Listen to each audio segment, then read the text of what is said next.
ನಮಸ್ಕಾರ ಎಲ್ಲರಿಗೂ. ಈ ಒಂದು ವಿಡಿಯೋದಲ್ಲಿ ನಾವು ಇರ್ತಕ್ಕಂಥ ಟಾಪಿಕ್ ಏನಂತಂದರೆ ಸಬ್ಕಾನ್ಷಿಯಸ್ ಮನಸ್ಸು ಹೇಗೆ ಮಿರಾಕಲ್ಸ್ಗಳನ್ನು ಕ್ರಿಯೇಟ್ ಮಾಡುತ್ತೆ ಮತ್ತು ಈ ಪ್ಯಾರಲಲ್ ಯೂನಿವರ್ಸ್ ಎಫೆಕ್ಟ್ ಅಂದರೆ ಏನು ಅಂತ ಅನ್ನೋದ್ರ ಬಗ್ಗೆ ಮಾತಾಡ್ತಾ ಹೋಗ್ತೀನಿ. ಇದು ಬರೀ ಮಾತಲ್ಲ ಅಥವಾ ಸುಮ್ಮನೆ ಏನೋ ಕತೆ ಹೇಳ್ತಾ ಇಲ್ಲ, ಇದು ನಿಜವಾಗ್ಲೂ ನಡೆದಂಥ ಘಟನೆ. ಮತ್ತು ಇದು ಹೇಗೆ ಎಫೆಕ್ಟ್ ಆಗುತ್ತೆ, ಸಬ್ಕಾನ್ಷಿಯಸ್ ಮನಸ್ಸು ಬಾಡಿ ಮೇಲೆ ಹೆಂಗೆ ಎಫೆಕ್ಟ್ ಆಗುತ್ತೆ ಅನ್ನೋದ್ರ ಬಗ್ಗೆ ಮಾತಾಡ್ತಾ ಹೋಗ್ತೀನಿ. ಇಂಟ್ರೊಡಕ್ಷನಲ್ಲಿ ನಾವು ಈ ಪ್ಯಾರಲಲ್ ಯೂನಿವರ್ಸ್ ಎಫೆಕ್ಟ್ ಅಂತ ನಾವು ನೋಡ್ತಾ ಹೋದಾಗ, ಏನಿದು ಪ್ಯಾರಲಲ್ ಯೂನಿವರ್ಸ್ ಅಂತ ನೋಡಿದಾಗ ಸಾಧ್ಯತೆಗಳ ಬಗ್ಗೆ ಮಾತಾಡ್ತೀವಿ, ಅಂದರೆ ಪ್ರೊಬಾಬಿಲಿಟಿಗಳ ಬಗ್ಗೆ ಮಾತಾಡ್ತೀವಿ. ಇವತ್ತು ನಾವು ಬೆಳಗ್ಗೆ ಎದ್ದೇಳ್ತೀವಿ, 10 ಗಂಟೆಗೆ ಏನೋ ಒಂದು ಟಿಫನ್ ಮಾಡ್ತೀವಿ. ಅದೇ ಥರ ಎಷ್ಟು ಪಾಸಿಬಲ್ ವೇಸಲ್ಲಿ ಆ ಒಂದು ಘಟನೆ ನಡಿಬೋದಿತ್ತು.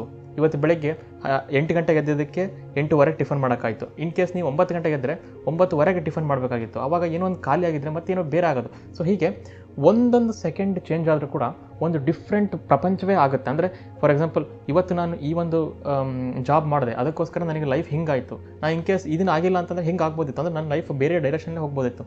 ಸೊ ಈ ಥರ ನಮ್ಮದೇ ಆದ ಲೈಫಿನಲ್ಲಿ ನಾವು ಮಾಡುವಂತಹ ಒಂದು ಕ್ವಾಂಟಮ್ ಏನಿದೆ, ಒಂದು ಚಿಕ್ಕ ಲೆವೆಲಿನ ಒಂದು ನಿರ್ಧಾರಗಳು ಹೋಲ್ ಡಿಫ್ರೆಂಟ್ ಪ್ರಪಂಚವನ್ನೇ ಕ್ರಿಯೇಟ್ ಮಾಡುತ್ತೆ ಅನ್ನೋದು ಒಂದು ಏನು ಸಾಧ್ಯತೆಗಳ ಪ್ರಪಂಚ ಅಂತ ಕರಿತೀವಿ. ಇದಕ್ಕೆ ನಾವು ಪ್ಯಾರಲಲ್ ಯೂನಿವರ್ಸ್ ಅಂತ ಕರಿತೀವಿ. ಅಂದರೆ ಹೋಲ್ ಬ್ರಹ್ಮಾಂಡ ಅಲ್ವಾ ಅದು. ನಾವು ಒಂದು ಡಿಸಿಷನ್ ಮಾಡಿದ್ರೆ ಇಡೀ ಲೈಫು ಚೇಂಜ್ ಆಗುತ್ತೆ. ಸೊ ಆ ಥರ. ಸೊ ಏನಾಯಿತು, ಇಂಟ್ರೊಡಕ್ಷನಲ್ಲಿ 1957ನೇ ಇಸ್ವಿ ಆಗುತ್ತೆ. ಇದು ನಿಜವಾದ ನಡೆದ ಘಟನೆ. ಇದು ಜರ್ಮನಿಯ ಒಬ್ಬ ಸೈಕಾಲಜಿಸ್ಟ್ ಅವರು ಬ್ರೂನೋ ಕ್ಲೂಫರ್ ಅಂತ ಹೇಳಿ ಅವ್ರ ಹೆಸರು. ಇವರು ಒಂದು ಮಿಸ್ಟರ್ ರೈಟ್ ಅನ್ನುವ, ಅಂದರೆ ಇದು ಒಂದು ಕಾಲ್ಪನಿಕ ನೇಮ್, ಅದು ಆ್ಯಕ್ಚುಯಲ್ ನೇಮ್ ತಗೊಂಡಿಲ್ಲ. ಸೊ ಮಿಸ್ಟರ್ ರೈಟ್ ಅನ್ನುವ ಒಂದು ವ್ಯಕ್ತಿಯ ಬಗ್ಗೆ ಮಾತಾಡ್ತಾ ಹೋಗ್ತಾರೆ. ಈ ಮಿಸ್ಟರ್ ರೈಟ್ ಯಾರು ಅಂತಂದರೆ, ಇವರಿಗೆ ಲಿಂಫೋಸಾರ್ಕೋಮಾ ಅಂತ ಹೇಳಿ ಒಂದು ಕ್ಯಾನ್ಸರ್ ಇರುತ್ತೆ. ಈ ಕ್ಯಾನ್ಸರ್ ಬಂದರೆ ಆರೆಂಜ್ ಹಣ್ಣು ಇರುತ್ತಲ್ಲ, ಆ ಶೇಪ್, ಆ ಒಂದು ಸೈಜಿನ ಗಡ್ಡೆ ಆಗಿರುತ್ತೆ. ಅಂದರೆ ಕ್ಯಾನ್ಸರ್ ಸೆಲ್ಸ್ ಎಲ್ಲ ಆ ಥರ ಆಗಿರುತ್ತೆ. ಸೊ ಅದನ್ನು ಟ್ರೀಟ್ಮೆಂಟ್ ಆವಾಗಿನ ಕಾಲದಲ್ಲಿ ಹೇಗೆ ಹೋಗಿಸೋದು ಅದನ್ನೆಲ್ಲ ಅಂತ ಅವರಿಗೆ ಕೆಲವು ದಿನಗಳಷ್ಟೇ ನೀವು ಬದುಕ್ಬೋದು ಅಂತ ಹೇಳಿ ತುಂಬ ಒಂದು ನಿರಾಸೆಯನ್ನು ಮಾಡಿಬಿಟ್ಟಿರ್ತಾರೆ ಆವಾಗಿನ ಡಾಕ್ಟರ್ಗಳು. ಸೊ ಆವಾಗ ಮಾರ್ಕೆಟಲ್ಲಿ ಒಂದು ಹೊಸದು ಮೆಡಿಸಿನ್ ಬಂದಿದೆ ಕ್ಯಾನ್ಸರ್ಗೆ ಅಂತ ಹೇಳಿ ಬಂದಿರುತ್ತೆ. ಒಂದು ಹೊಸ ಮೆಡಿಸಿನ್ ಬಂದಿರುತ್ತೆ. ಕ್ರೀಬಯೋಜೆನ್ ಅಂತ ಕರೀತಾರೆ ಅದಕ್ಕೆ. ಈ ಕ್ರೀಬಯೋಜೆನ್ ಈ ಒಂದು ಲಿಂಫೋಸಾರ್ಕೋಮಾ ಇದ್ದವರಿಗೆ ಅದನ್ನು ತೆಗೆದುಕೊಂಡ್ರೆ ಬೇಗ ಹೋಗುತ್ತೆ, ವಾಸಿ ಆಗುತ್ತೆ ಅಂತ ನ್ಯೂಸ್ ಆಗಿರುತ್ತೆ. ಸೊ ಆವಾಗ ಅದನ್ನು ಟ್ರಯಲ್ ಸ್ಟೇಟಲ್ಲಿ ಇರುತ್ತದೆ. ಅದೇನು ಪಬ್ಲಿಕ್ಗೆ ಬಿಟ್ಟಿರಲ್ಲ, ಎಕ್ಸ್ಪೆರಿಮೆಂಟ್ ಮಾಡ್ತಾ ಇರ್ತಾರೆ, ಹೋಗುತ್ತಾ ಇಲ್ಲ ಅಂತ ತುಂಬ ಪ್ರಚಾರ ಆಗಿಬಿಟ್ಟಿರುತ್ತೆ ಮಾರ್ಕೆಟಲ್ಲಿ. ಈ ಮಿಸ್ಟರ್ ರೈಟ್ ಏನು ಮಾಡ್ತಾರೆ, ಅವರಿಗೆ ಡಾಕ್ಟರ್ ವೆಸ್ಟ್ ಅಂತ ಅವ್ರದ್ದು ಡಾಕ್ಟರ್ ಇರ್ತಾರೆ. ಅವ್ರು ಹೇಳ್ತಾರೆ, ಡಾಕ್ಟ್ರೇ ನೀವು ನೋಡಿ ಅದು ಯಾವುದೋ ಬಂದಿದೆ ಅಂತ ಕ್ರೀಬಯೋಜೆನ್ ಅನ್ನೋದು, ನನಗೆ ಬರೀ ಒಂದು 3-4 ದಿನ ಇದೆ ಬದುಕಕ್ಕಂತ ಹೇಳಿದಿರಿ, ನನಗೆ ತುಂಬ ಬೇಜಾರಾಗ್ತಾ ಇದೆ, ದಯವಿಟ್ಟು ಅದನ್ನು ನನ್ನ ಮೇಲೆ ಎಕ್ಸ್ಪೆರಿಮೆಂಟ್ ಮಾಡಿ, ನಾನು ಸತ್ತರೆ ಸಾಯ್ತೀನಿ, ಇಲ್ಲ ಅಂತಂದರೆ ಅದು ಭಾಳ ಎಫೆಕ್ಟಿವ್ ಇದೆ, ನನ್ನ ಮೇಲೆ ಆಗಲಿ ಅದು ಅಂತ ಹೇಳಿ. ಆವಾಗ ಆಯಿತು, ಕ್ರೀಬಯೋಜೆನ್ ಹಿಂಗಾಗಿದೆ, ತುಂಬ ಫೇಮಸ್ಸು, ಕ್ಯಾನ್ಸರ್ ಹೋಗಿಸುತ್ತೆ ಅಂತ ಹೇಳಿ ಅವರಿಗೆ ಡಾಕ್ಟರ್ ವೆಸ್ಟು ಏನೋ ಒಂದು ಪಿಟಿಯಿಂದ ಒಂದೇನೋ ಕನಿಕರದಿಂದ ಹೋಗಲಿ ಬಿಡು ಇತ್ತ ಕೇಳ್ಕೊಳ್ತಾ ಇದ್ದಾನೆ ಮಿಸ್ಟರ್ ರೈಟ್ ಅನ್ನೋರು ಅಂತ ಹೇಳಿ ಮಿಸ್ಟರ್ ರೈಟ್ ಅವರಿಗೆ ಇವರು ಡಾಕ್ಟ್ರು ಕೊಟ್ಬಿಡ್ತಾರೆ ಕ್ರೀಬಯೋಜೆನನ್ನು. ಕೊಟ್ಟ ತಕ್ಷಣ 1 ವಾರ ಆದಮೇಲೆ ಆ ಕ್ಯಾನ್ಸರ್ ಗಡ್ಡೆ ಆರೆಂಜ್ ಸೈಜ್ ಅರ್ಧ ಸೈಜಿಗೆ ಆಗ್ಬಿಟ್ಟಿರುತ್ತೆ ಆ ಟ್ಯೂಮರ್. ಆವಾಗ ಎಲ್ಲರಿಗೂ ಆಶ್ಚರ್ಯ, ಏನಾಯ್ತಿದು ಅದು ಆ್ಯಕ್ಚುಲಿ ನಾವೇನು ಜಾಸ್ತಿ ಟ್ರೀಟ್ಮೆಂಟೇ ಕೊಟ್ಟಿಲ್ಲ, ಇದು ಯಾವುದೋ ಟ್ರಯಲ್ ಮೆಡಿಸಿನ್ ಬಂದಿದೆ, ಅದಕ್ಕೋಸ್ಕರ ಅದರಿಂದ ಇವರಿಗೆ ಅರ್ಧ ಹೋಗೇ ಬಿಡ್ತಲ್ಲ ಅಂತ. ತುಂಬ ವ್ಯಕ್ತಿ ಮಿಸ್ಟರ್ ರೈಟು ಸಾಯ್ತೀನಿ ಅಂತ ಅಂದವರು, ಇನ್ನೇನು ಸಾವಿನ ದಡದಲ್ಲಿ ಹೋದವರು, ಇಲ್ಲ ನನಗೆಲ್ಲ ಆರಾಮಾಗ್ತಾ ಇದೆ ಅಂತ ಹೇಳಿ ಆ ಗಡ್ಡೆನೇ ಅರ್ಧ ಕರು ಹೋಗ್ಬಿಟ್ಟಿದೆ. ಸೊ ಇದು ಅವರಿಗೆ ಆಶ್ಚರ್ಯ ಆಯಿತು. ಸ್ವಲ್ಪ ದಿನಗಳ ಕಾಲ ಹೀಗೆ ಹೋಯಿತು. ಆವಾಗ ಮಾರ್ಕೆಟಲ್ಲಿ ಮತ್ತೆ ಒಂದು ಹೊಸ ನ್ಯೂಸ್ ಬಂತು. ಅದೇನು ಅಂತಂದರೆ, ಈ ಕ್ರೀಬಯೋಜನ್ನು ಒಂದು ಏನೂ ಮೆಡಿಸಿನ್ ಇದರಲ್ಲಿ ಏನೂ ಪವರ್ ಇಲ್ಲ, ಇದು ಒಂದು ಭಾಳ ಸಿಂಪಲ್ ಇದೇನು ಎಫೆಕ್ಟಿವ್ ಅಲ್ಲ ಅಂತ ಬಂದ್ಬಿಡ್ತು. ಅದನ್ನು ಕೇಳಿದಂಥ ಮಿಸ್ಟರ್ ರೈಟು ಮತ್ತೆ ಕನ್ಫ್ಯೂಸ್ ಆಗೋಕ್ಕೆ ಸ್ಟಾರ್ಟ್ ಆದರು. ಮತ್ತೆ ಭಯ ನಡಕ ಬರೋಕ್ಕೆ ಸ್ಟಾರ್ಟ್ ಆಯಿತು. ಏನು ಮಾಡೋದು, ಇಷ್ಟು ದಿನ ಕ್ರೀಬಯೋಜನ್ನು ನಿಜವಾಗ್ಲೂ ಕ್ಯಾನ್ಸರ್ ಹೋಗಿಸಿತ್ತು, ನಿಜವಾಗ್ಲೂ ಎಫೆಕ್ಟ್ ಆಗಿತ್ತು, ಅವರ ಸೈಕಾಲಜಿ, ಅವರ ಬಾಡಿ ಲೆವೆಲಿಗೆ ಎಫೆಕ್ಟ್ ಆಗಿತ್ತು, ಅದು ಪ್ಲಸಿಬೋ ಥರ. ಅವರು ಎದ್ದು ನೋಡಿದ್ರು, ನರ್ಸ್ಗಳ ಜೊತೆ ನಗುತ್ತಾ ಮಾತಾಡಿದರು, ಹೊರಗಡೆ ಎಲ್ಲ ಡಾಕ್ಟ್ರನ್ನೆಲ್ಲ ಚೆನ್ನಾಗಿ ಮಾತಾಡ್ತಾ ಬಂದರು. ಬಟ್ ಇವಾಗ ಈ ಥರ ನ್ಯೂಸ್ ಬಂದ ತಕ್ಷಣ ಮತ್ತೆ ಕ್ಯಾನ್ಸರ್ ಅದು ಗಡ್ಡೆ ದೊಡ್ಡದಾಗ್ತಾ ಬಂತು. ಡಾಕ್ಟರ್ಗಳಿಗೆ ಮತ್ತೆ ಕನ್ಫ್ಯೂಸ್ ಆಗೋಕ್ಕೆ ಸ್ಟಾರ್ಟ್ ಆಯಿತು. ಇದೇನಿದು, ಇವಾಗ ತಾನೇ ಅರ್ಧ ಆಗಿತ್ತು, ಇವಾಗ ಮತ್ತೆ ಇದು ಸುಳ್ಳು ಅಂತ ಗೊತ್ತಾದ ತಕ್ಷಣ ಈ ವ್ಯಕ್ತಿಗೆ ಮತ್ತೆ ದೊಡ್ಡದಾಗ ಸ್ಟಾರ್ಟ್ ಆಯ್ತಲ್ಲ ಅಂತ. ಮತ್ತೆ ಏನು ಮಾಡ್ತಾರೆ ಈ ಡಾಕ್ಟರ್ ವೆಸ್ಟ್ ಅವರು, ಇಲ್ಲ ಇವಾಗ ಇನ್ನೊಂದು ಸೆಕೆಂಡ್ ಡೋಸ್ ಬಂದಿದೆ, ಹೈಯರ್ ಬೂಸ್ಟು, ಇದನ್ನು ತೊಗೊಂಡ್ಬಿಟ್ರೆ ನೀವು ಆರಾಮಾಗಿ ಆಗ್ಬೋದು ಅಂಥೇಳಿ ಒಂದು ಉಪ್ಪು ನೀರು, ಸಾಲ್ಟ್ ವಾಟರ್, ಸಲೈನ್ ವಾಟರ್ನ ಕೊಡ್ತಾರೆ. ಆ ನೀರನ್ನ ಅವನ ದೇಹದಲ್ಲಿ ಇಂಜೆಕ್ಟ್ ಮಾಡ್ತಾರೆ. ಮಾಡಿದ ತಕ್ಷಣ ಮಿಸ್ಟರ್ ರೈಟ್ ಮತ್ತೆ ಚೇತರಿಸ್ಕೊಳ್ತಾರೆ, ಮತ್ತೆ ಟ್ಯೂಮರ್ ಕಡಿಮೆ ಆಗ್ತಾ ಬರುತ್ತೆ. ಇವರಿಗೆ ಇದು ಏನಾಗ್ತಾ ಇದೆ ಬಾಡಿ ಒಳಗಡೆ ಇದೇನೋ ಮ್ಯಾಜಿಕ್ಕಾ, ಬ್ಲ್ಯಾಕ್ ಮ್ಯಾಜಿಕ್ಕಾ, ಏನು ನಡೀತಾ ಇದೆ ಮಿರಾಕಲ್ ಅಂತ ಗೊತ್ತೇ ಆಗ್ತಾ ಇಲ್ಲ. ನೆಕ್ಸ್ಟ್ ದಿನಗಳಲ್ಲಿ ಇನ್ನೊಂದು ಭಯಾನಕವಾದ ಘೋರ ನ್ಯೂಸ್ ಬರುತ್ತೆ. ಏನೇ ಮಾಡಿದರೂ ಇದು ಪವರ್ ಇದೆ ಅನ್ನೋ ಒಂದು ಯಾರೂ ಪ್ರೂವ್ ಮಾಡೋಕ್ಕಾಗಲ್ಲ. ಈ ಕ್ರೀ ಬಯೋಸನ್ ಅನ್ನೋದು ಏನೂ ಅಲ್ಲ, ಒಂದು ಅಮೈನೋ ಆ್ಯಸಿಡ್ ಮತ್ತು ಮಿನರಲ್ ಆಯಿಲ್, ಅದರಲ್ಲಿ ಏನು ಪವರ್ ಇಲ್ಲ ಅಂಥೇಳಿ ಪ್ರೂಫ್ ಸಮೇತ ಕೊಟ್ಬಿಡ್ತಾರೆ, ಇದರಲ್ಲಿ ಏನೂ ಇಲ್ಲ ಈ ಮೆಡಿಸಿನಲ್ಲಿ ಅಂತ. ಆವಾಗ ಏನೂ ಮಾಡೋಕ್ಕಾಗಲ್ಲ, ಡಿನೈ ಮಾಡೋಕ್ಕಾಗಲ್ಲ, ಮಿಸ್ಟರ್ ರೈಟು ಇದು ಮೆಡಿಸಿನ್ ಇದೆ, ಇದರಲ್ಲಿ ಪವರ್ ಇದೆ ಅಂತ ಹೇಳಿ ಬಂದುಬಿಡ್ತು ಮಾರ್ಕೆಟಲ್ಲಿ. ಇಲ್ಲ ಇದು ಫೇಕ್ ಅಂತ ಗೊತ್ತಾಗ್ಬಿಡ್ತು, ಎಲ್ಲ ಬಂಡವಾಳ ಗೊತ್ತಾಗ್ಬಿಡ್ತು, ಬಣ್ಣ ಬಯಲಾಯಿತು. ಆವಾಗ ಏನು ಮಾಡ್ತಾರೆ ಮಿಸ್ಟರ್ ರೈಟು, ಅದೇ ಯೋಚನೆಯಲ್ಲಿ ಕೊರಗಿ 3 ದಿನದಲ್ಲಿ ಅವರ ಸಾವಾಗಿಬಿಡುತ್ತೆ.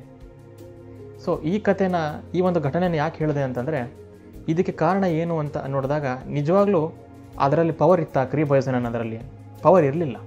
ಹಾಗಿದ್ದ ಮೇಲೆ ಎಲ್ಲಿಂದ ಈ ಕ್ಯಾನ್ಸರ್ ಟ್ಯೂಮರು ಅರ್ಧ ಆಯಿತು ಅಂಥೇಳಿ ನಮಗೆ ಕಾಡ್ತಾ ಇರ್ಬೋದು ಕ್ವಶನ್.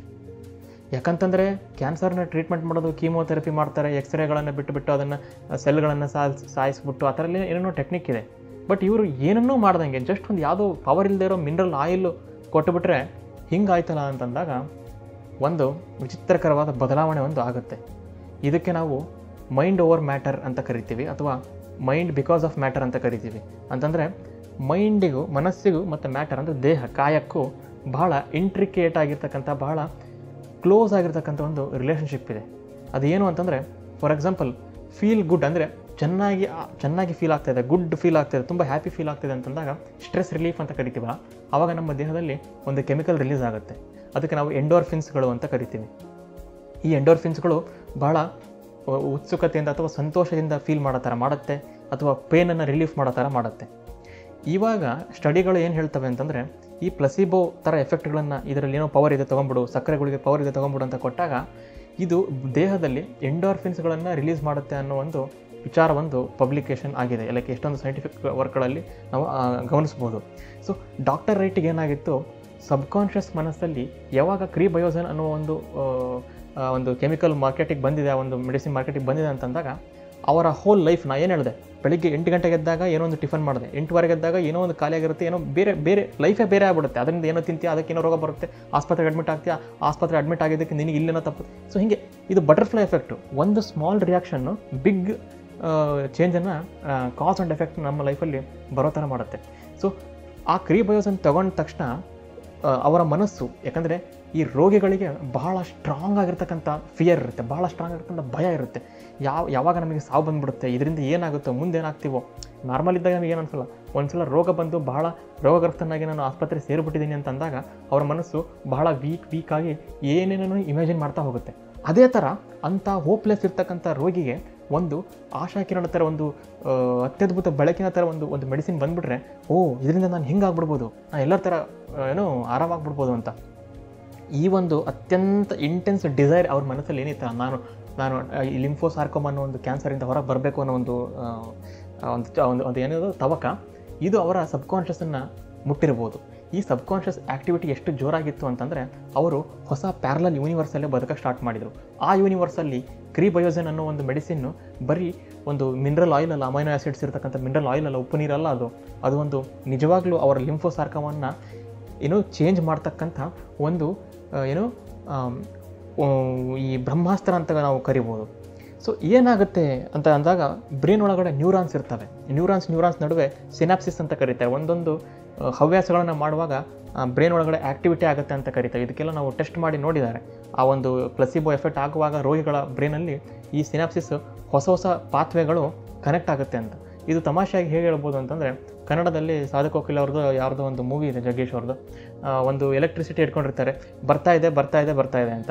ಅಲ್ಲಿ ಯಾರೋ ದೂರದಲ್ಲಿ ಇರ್ತಾನೆ, ಅವನು ಕಂಟ್ರೋಲ್ ಮಾಡ್ತಿರ್ತಾನೆ ಎಲೆಕ್ಟ್ರಿಸಿಟಿನ, ಬರ್ತಾ ಇಲ್ಲ. ಇದು ನೋಡಿರ್ಬೋದು ನೀವು, ಕಾಮಿಡಿ ಸೀನು. ಅಂದರೆ ಅಲ್ಲಿ ಅವನು ಹೇಳ್ತಾನೆ, ಕನೆಕ್ಟ್ ಮಾಡು ಅಂತ ಹೇಳ್ತಾನೆ. ಇಲ್ಲಿರೋನು ಅವನು ಕನೆಕ್ಟ್ ಮಾಡ್ತಾನೆ ಎಲೆಕ್ಟ್ರಿಸಿಟಿನ, ಇವನು ಚೆಕ್ ಮಾಡ್ತಾನೆ, ಅವಾಗ ಸ್ಪಾರ್ಕ್ ಬರುತ್ತೆ. ಎಕ್ಸಾಕ್ಟ್ಲಿ ನಮ್ಮ ಬ್ರೈನ್ ಪ್ಲಸಿಬೋ ಎಫೆಕ್ಟಲ್ಲಿ ಹೀಗೆ ವರ್ಕ್ ಆಗೋದು. ಪ್ಲಸಿಬೋ ಇಲ್ಲಿರ್ತಕ್ಕಂಥ ಇನ್ಸ್ಟ್ರಕ್ಷನ್ ಕೊಡುವಂಥ ಒಬ್ಬ ಮನುಷ್ಯ, ಅವನೇಂತಾನೆ ಆನ್ ಮಾಡುವುದನ್ನು ಅಂತಾನೆ. ಅಂದರೆ ನಂಬುತ್ತಾನೆ ಇದು ಕ್ರೀ ಬಯೋಸನ್ ನಿಜವಾಗ್ಲೂ ಕ್ಯಾನ್ಸರ್ನ ಹೋಗಿಸುತ್ತೆ ಅಂತ. ಅಲ್ಲಿರ್ತಕ್ಕಂಥ ಕನೆಕ್ಷನ್ ಕೊಡ್ತಾನಲ್ಲ, ಆ ಕನೆಕ್ಷನ್ನು ನಮ್ಮ ಬ್ರೈನ್ ಒಳಗಿರ್ತಕ್ಕಂಥ ಆ ನ್ಯೂರಲ್ ಪಾತ್ವೇಸ್ಗಳು. ನ್ಯೂರಲ್ ಪಾತ್ವೇ ಅಂತಂದರೆ ತುಂಬ ಕಷ್ಟ ಆಗ್ತದೆ ಅರ್ಥ ಮಾಡ್ಕೊಳಕ್ಕಂತಂದರೆ, ಒಂದು ಜಾಗ, ನೀವು ಸ್ಕೂಲಿಗೆ ಹೋಗಬೇಕು ಮನೆಯಿಂದ, ಮೇನ್ ರೋಡಿಗೆ ಹೋದರೆ ಭಾಳ ಟ್ರಾಫಿಕ್ ಇದೆ, ಆಯಿತಾ. ಎಲ್ಲೋ ಒಂದು ಪೊದೆಯಲ್ಲಿ ಹೊಲದಲ್ಲಿ ಯಾರೋ ಒಬ್ಬ ಜಾಗ ಮಾಡಿದ್ದಾರೆ ನಡೆದು ಆ ಪಾತ್ವೇನ ನೀವು ಆ ಪಾತ್ವೇನ ಹೋಗ್ಬಿಟ್ರೆ ಅಡ್ಡದಾರಿಯಾಗಿ ಏನೋ ಒಂದಾಗಿ ಸ್ಕೂಲಿಗೆ ಹೋಗ್ಬಿಡ್ಬೋದು, ಅಥವಾ ಅದು ಬೇಗ ಫಾಸ್ಟೆಸ್ಟ್ ವೇ ಕೂಡ ಇರ್ಬೋದು. ಇವಾಗ ಆ ಪಾತ್ವೇನೇ ಇಲ್ಲ ಅಂತಂದರೆ ಸ್ಕೂಲಿಗೆ ಹೋಗೋದು ಭಾಳ ಕಷ್ಟ ಆಗ್ಬಿಡುತ್ತೆ, ಮೇನ್ ರೋಡಲ್ಲಿ ಟ್ರಾಫಿಕ್ ಇದೆ. ಸೊ ಇದೇ ಥರ ಯಾವಾಗ ಸಬ್ಕಾನ್ಷಿಯಸ್ ಮನಸ್ಸು ಆ ಒಂದು ಇಂಟೆನ್ಸ್ ಡಿಸೈರಿಂದ ನಾನು ಒಂದು ಮಾಡ್ತೀನಿ, ಇದು ಒಂದು ನಿಜವಾಗ್ಲೂ ಹೊಸ ಪ್ರಪಂಚ, ಇದರಿಂದ ನನಗೆ ಹೊಸ ಒಂದು ಚೈನ್ ರಿಯಾಕ್ಷನ್ ಥರ, ಬಟರ್ಫ್ಲೈ ಎಫೆಕ್ಟ್ ಥರ, ಕಾಸ್ ಆ್ಯಂಡ್ ಎಫೆಕ್ಟ್ ಎಲ್ಲ ಯೂಸ್ ಮಾಡಿಬಿಟ್ಟು ಹೊಸ ಪ್ರಪಂಚವೇ ಬಿಲ್ಡ್ ಆಗುತ್ತೆ ಅಂತ ಆ ಒಂದು ಇಂಟೆನ್ಸ್ ನಂಬಿಕೆಯನ್ನು ಇಟ್ಟಾಗ, ಆ ಒಂದು ಸಬ್ಕಾನ್ಷಿಯಸ್ ಲೆವೆಲಲ್ಲಿ ನಂಬಿಕೆಯನ್ನು ಇಟ್ಟಾಗ ಹೊಸ ನ್ಯೂರಲ್ ಪಾತ್ವೇಗಳು ಕ್ರಿಯೇಟ್ ಆಗುತ್ತೆ. ಈ ಪಾತ್ವೇಗಳು ಕ್ರಿಯೇಟ್ ಆಗೋದ್ರ ಮೂಲಕ ನಿಜವಾಗ್ಲೂ ನಮ್ಮ ಬಾಡಿಯಲ್ಲಿ ಇದು ಬರೀ ಹೊರಗೆ ಕಾಣ್ತಕ್ಕಂಥ ಒಂದು ಅಸತ್ಯ ಥರ ಗೋಚರ ಆಗ್ತಕ್ಕಂಥ ಒಂದು ವಿದ್ಯಮಾನವಲ್ಲ, ಒಳಗಡೆ ಆಗ್ತಕ್ಕಂಥ ನಿಜವಾಗ್ಲೂ ಎಂಡೋರ್ಫಿನ್ಗಳು ರಿಲೀಸ್ ಆಗುತ್ತೆ. ಇದೇ ಪೇನ್ ರಿಲೀಫರ್ಗಳು, ನ್ಯಾಚುರಲ್ ಪೇನ್ ರಿಲೀಫ್. ಅದು ಹೊರಗಿಂದ ನಾವು ಪೇನ್ ರಿಲೀಫ್ ಕೊಡ್ತೀವಿ ಅದಲ್ಲ, ನ್ಯಾಚುರಲ್ಲಾಗಿ ಒಳಗಡೆ ತುಂಬ ಇಷ್ಟ ಇರೋ ಪದಾರ್ಥವನ್ನು ತಿಂದಾಗ, ಒಂದು ಪ್ರೀತಿ ಪಾತ್ರದ ಸನ್ಸೆಟ್ಟನ್ನು ನೋಡ್ತಾ ಇರುವಾಗ, ಏನೋ ಒಂದು ಸಾಧಿಸ್ತಕ್ಕಂಥ ಒಂದು ಭಾವನೆ ಒಳಗಡೆ ಬಂದಾಗ, ಚೆನ್ನಾಗಿ ಒಂದು ಕಷ್ಟಪಟ್ಟು ಒಂದು ದುಡಿದಿದ್ದು ಎಲ್ಲ ಸಾರ್ಥಕತೆ ಅಂತ ಅನಿಸಿದಾಗ, ನಿನಗೆ ಇಷ್ಟ ಇರೋರು ಸಿಕ್ಕಾಗ, ಈ ಥರ ಎಲ್ಲ ಇದ್ದಾಗ ಈ ಒಂದು ಹಾರ್ಮೋನು, ಈ ಒಂದು ಕೆಮಿಕಲ್ ರಿಲೀಸ್ ಆಗ್ತಾ ಬರುತ್ತೆ, ಈ ಎಂಡೋರ್ಫಿನ್ಸ್ಗಳು. ಇದೇ ಅವರ ಮನಸ್ಸಲ್ಲಿ ರಿಲೀಸ್ ಆಗಿತ್ತು. ಆದ್ದರಿಂದ ಆ ಒಂದು ಎಫೆಕ್ಟ್ ಏನಿದೆಯಲ್ಲ, ಬಾಡಿಗೆ ಗೊತ್ತಾಗಿಲ್ಲ, ಅದು ಸಬ್ಕಾನ್ಷಿಯಸ್ ಮನಸ್ಸಿಗೆ ಗೊತ್ತಾಗಿದೆ ಇದು ನಿಜವಾಗ್ಲೂ ಏನೋ ಮೆಡಿಸಿನ್ ಅಂತ. ಆ ಸಬ್ಕಾನ್ಷಿಯಸ್ ಮನಸ್ಸು ಬಾಡಿಯನ್ನು ಕಂಟ್ರೋಲ್ ಮಾಡ್ತಾ ಇದೆ. ಅದು ನಾವು ಇದೊಂದು ವಿಡಿಯೋ ಮಾಡಿದ್ದೀನಿ ನಾನು, ಹೇಗೆ ಥಾಟ್ಸ್ಗಳು ಬಾಡಿ ಲೆವೆಲಿಗೆ ಹೋಗುತ್ತೆ ಅಂತ, ಒಂದು 7 ಸ್ಟೆಪ್ಪಲ್ಲಿ ಡಾಕ್ಟರ್ ಜೋ ಡಿಸ್ಪೆನ್ಸಾ ಅವ್ರದ್ದು, ಅದನ್ನು ನೀವು ನೋಡ್ಬೋದು. ಸೊ ಈ ಒಂದು ಸಬ್ಕಾನ್ಷಿಯಸ್ ಅಲ್ಲಿ ಬರ್ತಕ್ಕಂಥ ಆ ಒಂದು ಇನ್ಸ್ಟ್ರಕ್ಷನ್ ಏನಿದೆ, ಅದು ಬಾಡಿ ಲೆವೆಲಿಗೆ ಹೋಗಿರೋದಕ್ಕೆ ಆ ನಿಜವಾಗ್ಲೂ ಕ್ಯಾನ್ಸರ್ ಸೆಲ್ಸ್ಗಳು ಆ ಒಂದು ಹಾರ್ಮೋನ್ಗಳು ಏನು ರಿಲೀಸ್ ಆಗಿರ್ಬೋದು, ಅಥವಾ ಚೇತರಿಕೆ ಅನ್ನುವ ಒಂದು ಸ್ಥಿತಿಯನ್ನು ಬಾಡಿ ತೋರಿಸ್ತಾ ಬಂತು. ಈ ಸ್ಥಿತಿಗೆ ಅವರು ಹೊಸ ಪ್ಯಾರಲಲ್ ಜಗತ್ತಿಗೆ ಎಂಟ್ರಿ ಆಗಿದ್ದರು. ಅದಕ್ಕೆ ಅವರು ನರ್ಸ್ಗಳ ಜೊತೆ ಬಹಳ ಸಂತೋಷದಿಂದ ಮಾತಾಡ್ಸಿದ್ರು, ಎದ್ದು ನಡೆದ್ರು, ಇದೆಲ್ಲ ಮಾಡ್ತಾಯಿದ್ರು. ಅವ್ರು ಬರೀ ಆ ಥರ ಆ್ಯಕ್ಟ್ ಮಾಡಿದ್ರಾ? ಇಲ್ಲ. ಆ ಪ್ಯಾರಲಲ್ ಯೂನಿವರ್ಸಲ್ಲಿ ಅವರು ಆ್ಯಕ್ಟ್ ಮಾಡಲಿಲ್ಲ. ನಿಜವಾಗಿಯೂ ತಾವು ರೋಗ ಇಲ್ಲ ಅನ್ನೋ ಥರ ಇದ್ದುಬಿಟ್ಟಿದ್ರು ಅವರು, ನನಗೆ ನಿಜವಾಗ್ಲೂ ಇಲ್ಲ ಅಂತ. ಆದರೆ ಅದೇ ಭಯ, ಈ ಕ್ರೀಬಯೋಸನ್ನು ಡಿಬಂಕ್ ಮಾಡಿದ್ರಲ್ಲ ಈ ಸೊಸೈಟಿಯಲ್ಲಿ, ಇದು ನಿಜ ಅಲ್ಲ ಅಂತ ಹೇಳಿ, ಆವಾಗ ಆ ಭಯ ಮತ್ತೆ ಬಂತು. ಆ ಭಯ ಮತ್ತೆ ಬಂದಾಗ ಅವರಿಗೆ ಸಾವೇ ಬಂದು ಹೋಯಿತು. ಸೊ ಈ ಥರ ನಮ್ಮ ಲೈಫಲ್ಲಿ ಕನ್ಕ್ಲೂಷನ್ ಮತ್ತು ಔಟ್ಲುಕಲ್ಲಿ ಏನು ಹೇಳ್ತಿದ್ದೀನಿ ಅಂತಂದರೆ, ಎಷ್ಟೊಂದು ಅನ್ನೆಸರಿ ಭಯಗಳಿರ್ತವೆ, ಎಷ್ಟೊಂದು ಅಸಾಧ್ಯ ಅಂತ ಅನ್ನಿಸ್ತಾ ಇರ್ತಕ್ಕಂಥ ಒಂದು ಥಿಂಗ್ಸ್ಗಳಿರ್ತವೆ. ಬಟ್ ನಮಗೆ ಏನು ಬೇಕಿರೋದು, ನಿಜವಾಗ್ಲೂ ಬಾಡಿಗೆ ಒಂದು ಘಟನೆ ನಡೆದ್ರೆ ಮಾತ್ರ ರಿಯಾಕ್ಷನ್ ಕೊಡಬೇಕಾ? ಇಲ್ಲ. ನಾವು ಒಂದು ಘಟನೆ ಆಗೋಕ್ಕಿಂತ ಮುಂಚೆನೂ ಬಾಡಿಗೆ ರಿಯಾಕ್ಷನ್ ಕೊಡಿಸ್ಬೋದು. ಹಾಗಂತ ಹೇಳಿ ಯಾವುದೇ ಟ್ರಿಕ್ ಯೂಸ್ ಮಾಡಿಬಿಟ್ಟು ಬರೋ ರೋಗ ಎಲ್ಲ ಹೋಗಿಸ್ಬಿಡ್ಬೋದಾ, ಡಯಾಬಿಟಿಸ್ ಹೋಗಿಸ್ಬಿಡ್ಬೋದಾ, ಕಾಲನ್ನ ಹೋಗಿಸ್ಬಿಡ್ಬೋದಾ? ಇದು ಇವಾಗಿನ ರಿಸರ್ಚ್ ಫೇಸಲ್ಲಿ ಇರ್ತಕ್ಕಂಥ ಒಂದು ಕಾಲ. ಮುಂದಿನ ವರ್ಷಗಳಲ್ಲಿ ಕ್ವಾಂಟಮ್ ಕಂಪ್ಯೂಟಿಂಗ್ ಅಂತ ಬರುತ್ತೆ. ಇದು ಅಟಾಮಿಕ್ ಲೆವೆಲ್ಗಳಲ್ಲಿ ಮೆಡಿಸಿನ್ಗಳನ್ನು ಅಧ್ಯಯನ ಮಾಡುತ್ತೆ. ಅಂದರೆ ಆಟಮ್ ಲೆವೆಲ್ಗಳಲ್ಲಿ ನಿಜವಾಗ್ಲೂ ಬಾಡಿಗೆ ಏನಾಗುತ್ತೆ. ಇವಾಗ ಸುಮ್ಮನೆ ಹೇಳಿದಾರಟ್ಟೆ ರಿಸರ್ಚ್, ಸ್ಕ್ಯಾನಿಂಗ್ ಮಾಡ್ತಾರೆ, ಸ್ಕ್ಯಾನರಲ್ಲಿ ನೋಡ್ತಾರೆ. ಬಟ್ ಇವಾಗ ನಿಜವಾಗ್ಲೂ ಏನಾಗುತ್ತೆ, ಓಕೆ ಇವಾಗ ನಾನು ಇಮ್ಯಾಜಿನ್ ಮಾಡ್ತೀನಿ ಸಬ್ಕಾನ್ಷಿಯಸ್ಲಿ, ನಿಜವಾಗ್ಲೂ ನನ್ನ ಬಾಡಿಲಿ ಎಂಡೋರ್ಫಿನ್ ರಿಲೀಸ್ ಆಗ್ತಿದೆ, ಇದು ಆಗೋದ್ರಿಂದ ನಿಜವಾಗ್ಲೂ ಕ್ಯಾನ್ಸರ್ ಸೆಲ್ಸ್ಗಳು ಕರಗ್ತಾ ಇದ್ದಾವೆ, ಅದು ಮಾಯ ಆಗ್ತಾ ಇದೆ ಅಂತಂದರೆ ಅದೊಂದು ಮಿರಾಕಲ್ಲು. ಈ ಒಂದು ಶತಮಾನದ ಅದು ಮಿರಾಕಲ್ಲು. ಅದು ಮುಂದೆ ಆರ್ಟಿಫಿಷಿಯಲ್ ಇಂಟೆಲಿಜೆನ್ಸು ಮತ್ತು ಕ್ವಾಂಟಮ್ ಕಂಪ್ಯೂಟಿಂಗಿಂದ ಬರುತ್ತೆ ಅಂಥೇಳಿ ನಾನು ಪರ್ಸನಲ್ ಆಗಿ ನಂಬ್ತೀನಿ. ಬಟ್ ಅಲ್ಲಿ ತನಕ ಒಂದು ಹೋಪಲ್ಲಿರ್ಬೇಕು, ಒಂದು ಸತ್ಯದ ದಾರಿಯಲ್ಲಿರ್ಬೇಕು. ಅದೇನು ಅಂತಂದರೆ, ನಿಜವಾಗಿಯೂ ಮನಸ್ಸಿಗೆ ಮತ್ತು ಬಾಡಿಗೆ ಬಹಳ ಹತ್ತಿರದ ರಿಲೇಷನ್ ಇದೆ. ಬಾಡಿ ಬೇರೆ ಅಲ್ಲ, ಮನಸ್ಸು ಬೇರೆ ಅಲ್ಲ. ಇದೇ ಥರ ನಮ್ಮ ಕನಸುಗಳು ಬೇರೆ ಅಲ್ಲ, ನಮ್ಮ ನಂಬಿಕೆಗಳು ಬೇರೆ ಅಲ್ಲ. ಎರಡೂ ಮರ್ಜಾದಾಗ ಸಿಗುವುದೇ ಅನುರಣನ. ನಿಮಗೆ ಇದೇ ಥರದ ಬ್ರಹ್ಮಾಂಡಗಳ ವಿಷಯಗಳು ಮತ್ತು ಮನಸ್ಸಿನ ವಿಷಯಗಳು ಮತ್ತು ವಿಜ್ಞಾನದ ವಿಷಯಗಳು ಇಷ್ಟ ಆದಲ್ಲಿ ದಯವಿಟ್ಟು ನನ್ನ ಚಾನಲ್ನ ಸಬ್ಸ್ಕ್ರೈಬ್ ಮಾಡಿ. ನನ್ನ ವಿಡಿಯೋ ನೋಡಿದ್ದಕ್ಕೆ ಧನ್ಯವಾದಗಳು.